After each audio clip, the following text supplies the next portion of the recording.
bidding of one project. Today is Tuesday, April 14, 2026. Reviewing the project to be publicly bidded for the day, it appears that the amount indicated in the approved budget for the contract exceeds 10 million. As per RA 12009, together with the implementing rules and regulation, it is mandatory that these proceedings and conference be made through live stream as well as being recorded both in audio and video for purposes of review of the necessary government agencies as well as the Commission on Audit. For today's conference scheduled is the preview of supply and delivery of school supplies for students of public schools school year 2026 to 2027. IPB goods number 2026-046 with reference 128-95284. Approved budget for this is 30,447,200 pesos. For today's attendance, this presentation from City Legal Office's chairperson. We have our back chairperson, Architect Ronnie Javier from Senro. Present. As back member, Miss Emily P. Nueva from SIDA City Market Administrator. Present po. We have Engineer Eliminado Fidel as back member from the City Engineering Office. Present also are the members and heads of the Back Secretariat and Technical Working Group. Present. Present po. For today's pre-bid conference, we sent notices to COA and NGO.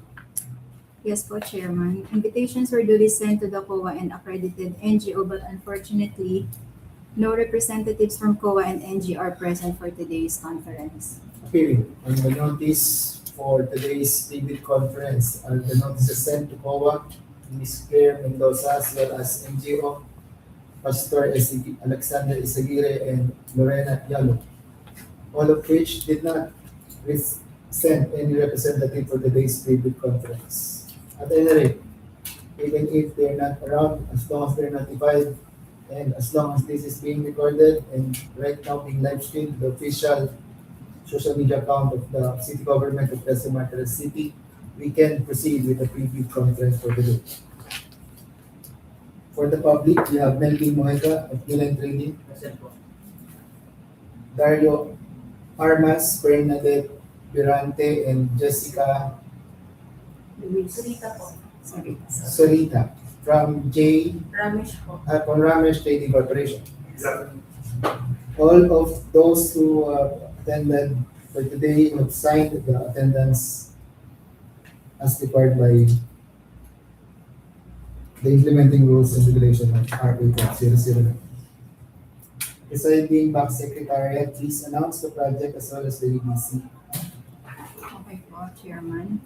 The title of the project is Supply and Delivery of School Supplies for Students of Public Schools for School Year 2026-2027 with an ABC of 30,447,200 pesos. 6 companies viewed and ordered at PhilJeffs. But today, there's only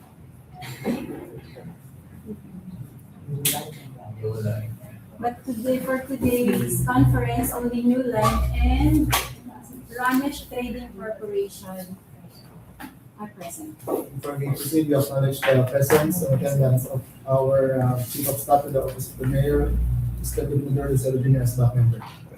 5 members are present. We have all. For today's pre-bid conference, out of the 6 who viewed and ordered their field jobs, only 2 are present for the day. These are Uline Trading and Ramesh Trading Corporation. Starting from Uline to Ramesh, we are now asking you if you have any question, clarification regarding the project to be pre-bidded for today. There is an assumption already that each one of you have viewed the posting projects, have read the terms of reference as well as the related specifications required for this project. We will dispense with the reading of the specification in order to save time and in the interest of efficiency. Any questions, you may raise it now. Starting with anyone who has a question, please do so.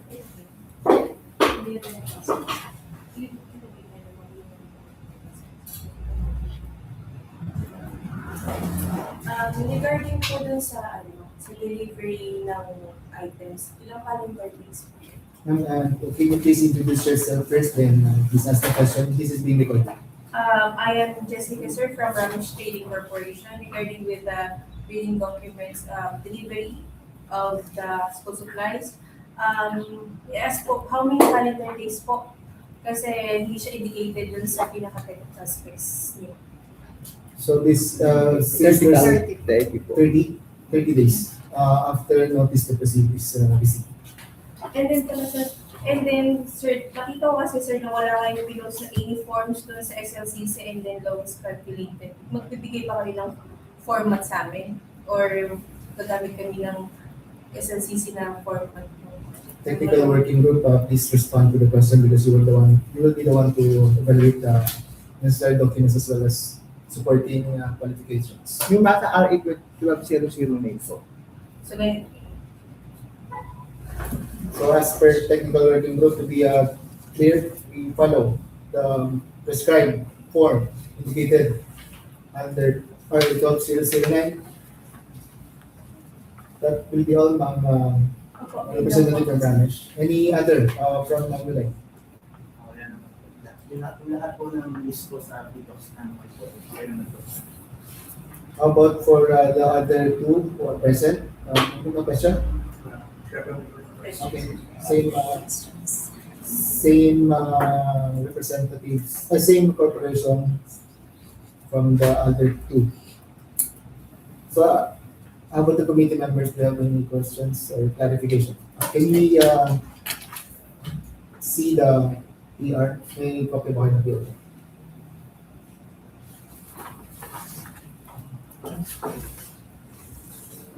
Lalaki. Okay.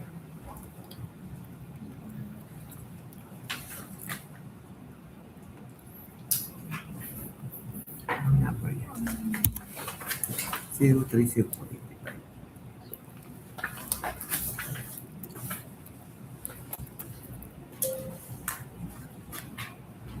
Napakaiba pa yung nakalagay.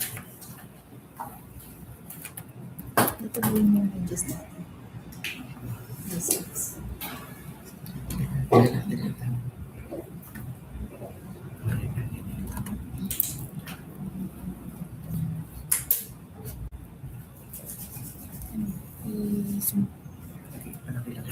So,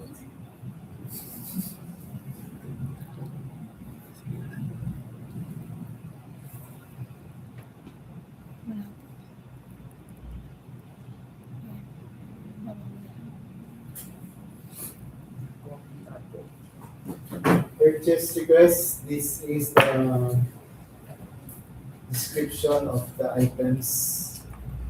Notebook, decision of books, spiral notebook, page 6 to C9, ALS, ball pen, pencil, pipe, plastic envelope. Sige, bango.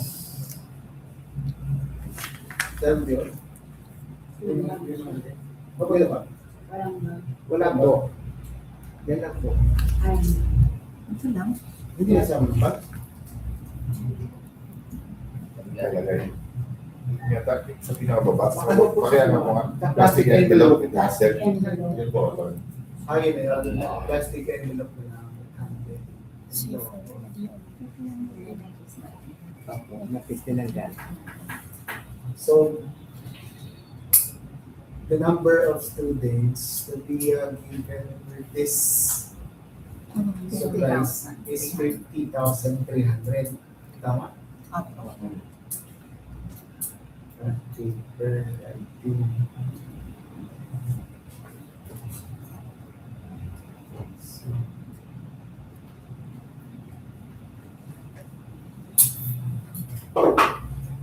notebook, 514.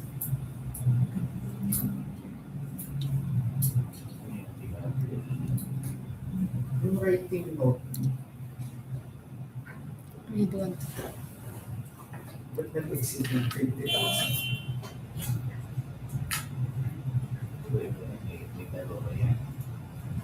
Dalawang notebook ba yan?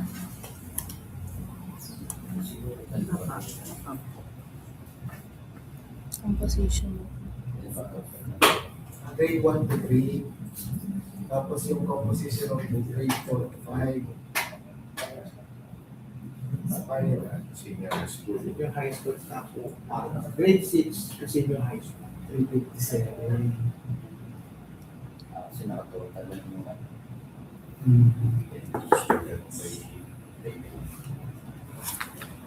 Okay, since yes, Yeah, yung po bang GSM ng pag-paper, paras lang ng mga notebook, 60 to 70 rin? Yes. Hindi ko naka-specify sa mga notebook kung ano yung GSM. pag paper is 60 to 70. Notebook walang GSM, pero yung pag-paper meron. Okay. DSM.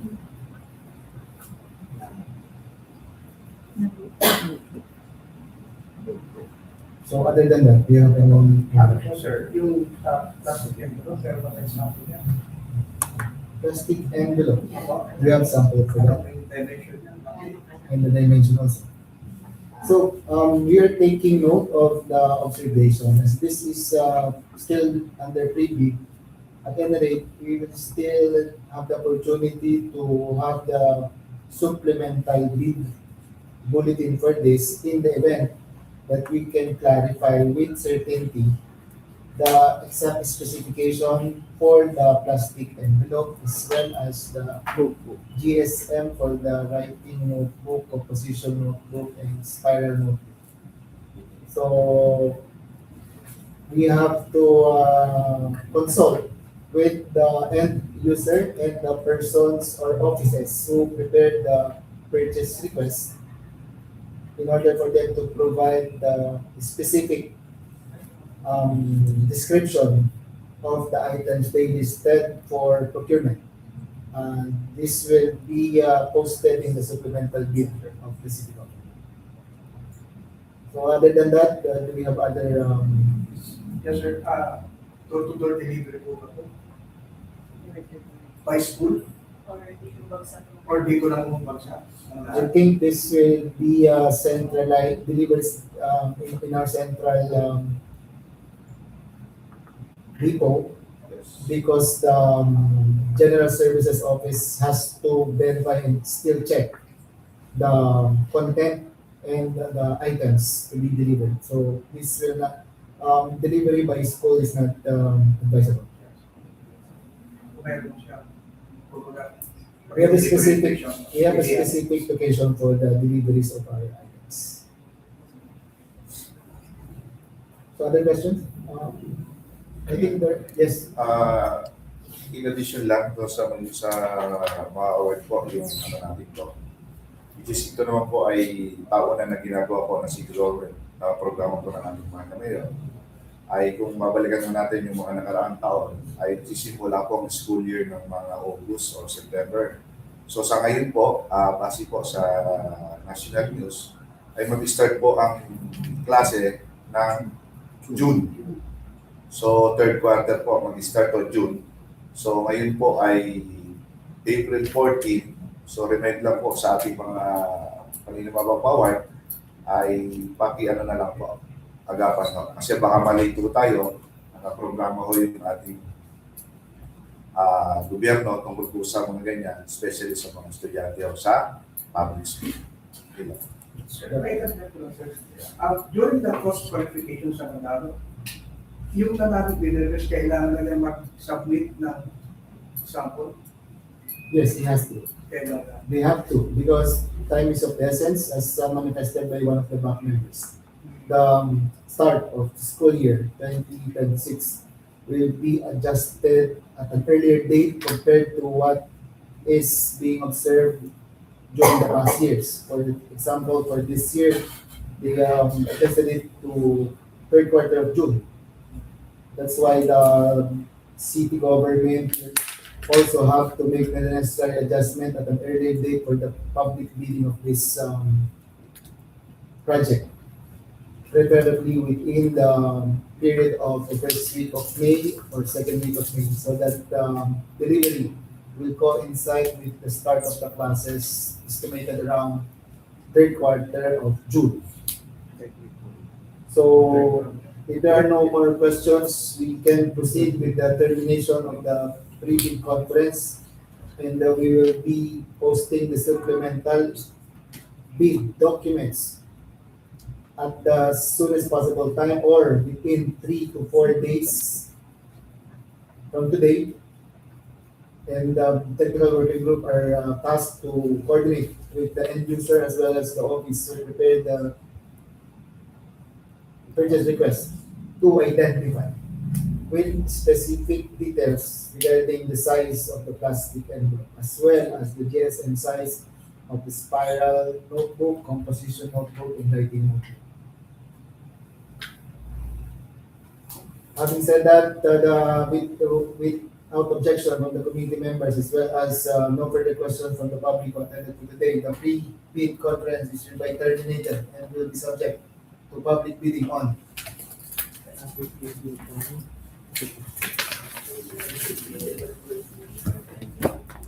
April 27, April Monday.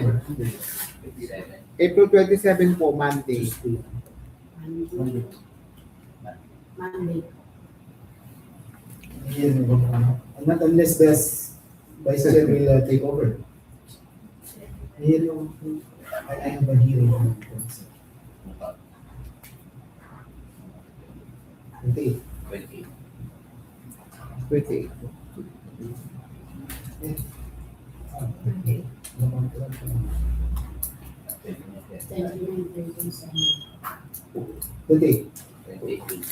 Let's go. Opo. On April 28, 2026, at exactly 4 o'clock in the afternoon, all prospective bidders are advised to submit their bid on or before 9 o'clock. Same date, with the submission of their qualification standards and the documents, specifically those contained in envelope number 1, in order to save time and for the bids and our committee technical working group to appraise the qualifications of the prospective bidders for this project. There being no more questions, both from the committee or the public, are there other matters to be discussed or pre-bid for today? Yeah. Pre-bid conference for today is hereby terminated and concluded. Maraming salamat po sa inyo. Thank you po.